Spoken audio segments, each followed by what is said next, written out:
Button whole stitch எப்படி போறதுன்னு பார்க்கலாம். 2 கோடு போட்டிருக்கோம், மேலேயும் கீழேயும் போடணும். இப்போ ஃபர்ஸ்ட் கீழே இருந்து ஸ்டார்ட் பண்ணுவோம்.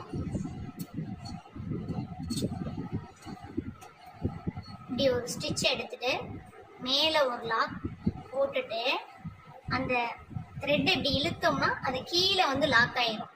கீழே வந்து லாக் ஆனதுக்கு அப்புறம் அதுக்கு கீழே ஒரு சின்ன செயின் போடணும். சின்னதா ஒரு செயின் போட்டுட்டு பக்கத்துல ஒரு லாக் போட்டுட்டு அப்படியே மேலே போயிடுவோம். மேலே போய் ஒரு லாக் போட்டுட்டு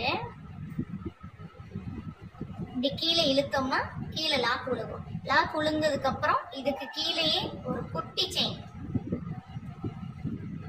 போட்டுட்டு அதுக்கு பக்கத்திலேயே ஒரு குட்டி லாக்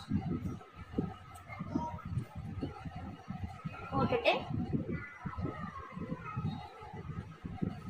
மேலே ஒரு லாக் போட்டுட்டு இப்படி கீழே இழுக்கணும். இழுத்தோம்னா லாக் விழுந்ததுக்கு அப்புறம் அதுக்கு கீழே ஒரு குட்டி லாக் போட்டுட்டு இதுக்கு பக்கத்துல ஒரு செயின் போட்டுட்டு மேலே போயிட்டு இப்படி இழுக்கணும். லேசா அப்படி இதாயிடுச்சுனாலும் உங்களுக்கு நூல் சிக்கிடுச்சுனாலும் லைட்டா அப்படி ட்விஸ்ட் பண்ணீங்கன்னா கொஞ்சம் லாக் விழுந்துடும். லாக் விழுந்ததுக்கு அப்புறம் அதுக்கு கீழே ஒரு குட்டி லாக் போட்டுட்டு மேலே போயிட்டு இப்படி இழுத்தீங்கன்னா கீழே ஒரு லாக் கொடுக்கும்.